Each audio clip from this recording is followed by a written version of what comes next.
general public is slowly being conditioned for a major disaster by television, books, and movies like Deep Impact and Armageddon, with the implementation of martial law and elite selection for survival.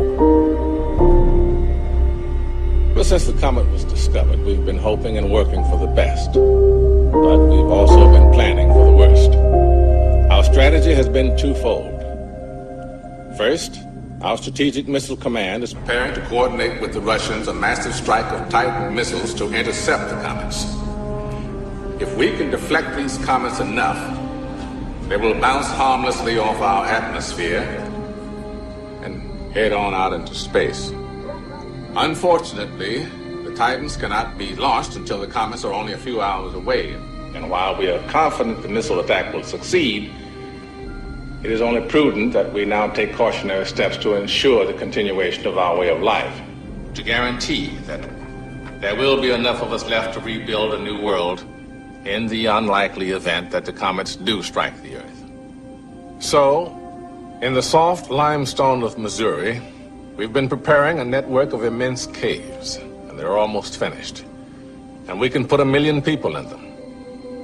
And that 1 million people can survive there underground for 2 years until the air clears and the dust settles. And the cave is more than a dormitory. It's our new Noah's Ark. We're storing seeds and seedlings, plants, animals, enough to start over. On August 10th, a computer will randomly select 800,000 Americans to join the 200,000 scientists, doctors, engineers, teachers, soldiers, and artists who have already been chosen. Other countries are preparing similar caves along whatever lines they feel are best to preserve their way of life. This is ours. Beginning tonight and continuing until the crisis passes, I am declaring a state of martial law. The armed forces and the National Guard are working with local law enforcement. A national curfew begins at midnight tonight. Now, wherever you are, go home.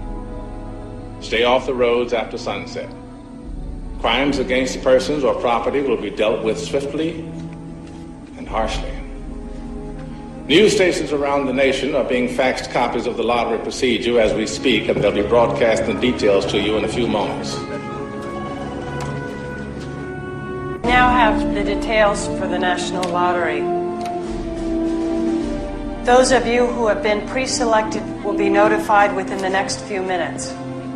For the rest, on the night of August 10th, those whose social security numbers have been randomly selected by computer will be notified. While some Americans over 50 years of age have been pre-selected for the ARC due to their expertise in a necessary field of study, no men and women over 50 in the general population will be included in the lottery.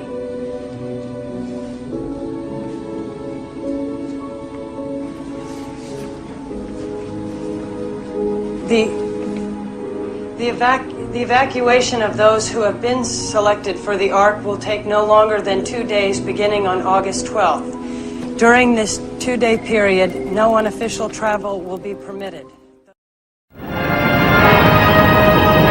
So if the US government's top scientists aren't able to stop a large asteroid from impacting, do they have secondary plans to deal with the terrible after effects?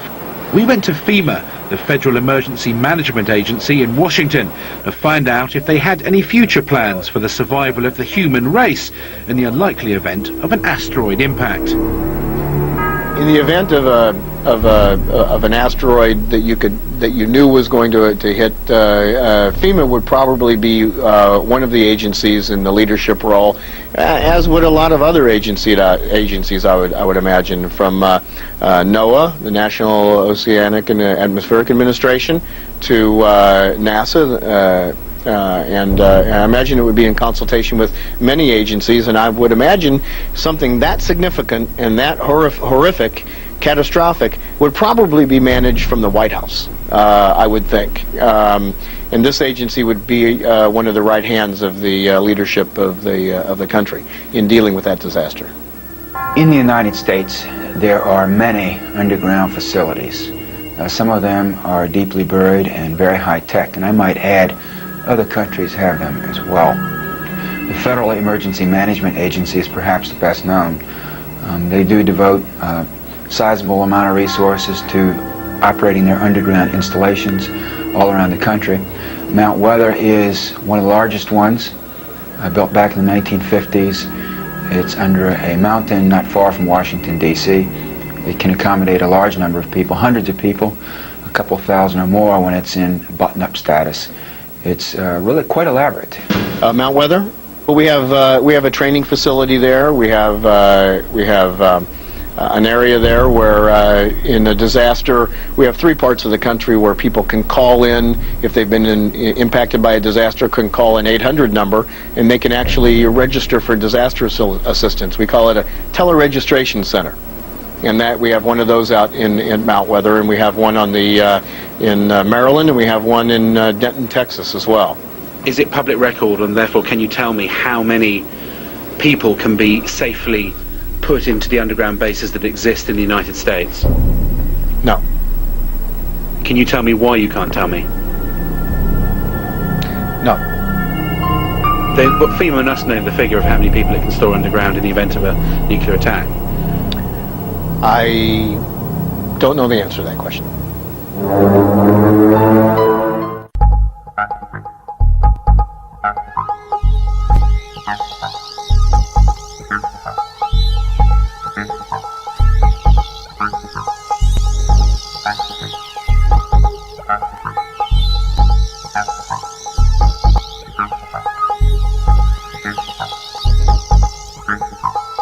Moi, je me demande pourquoi on a inventé cette idée que dans la nature tout est compétitif. C'est pas vrai. Le plus souvent dans la nature, il y a des exemples de coopération.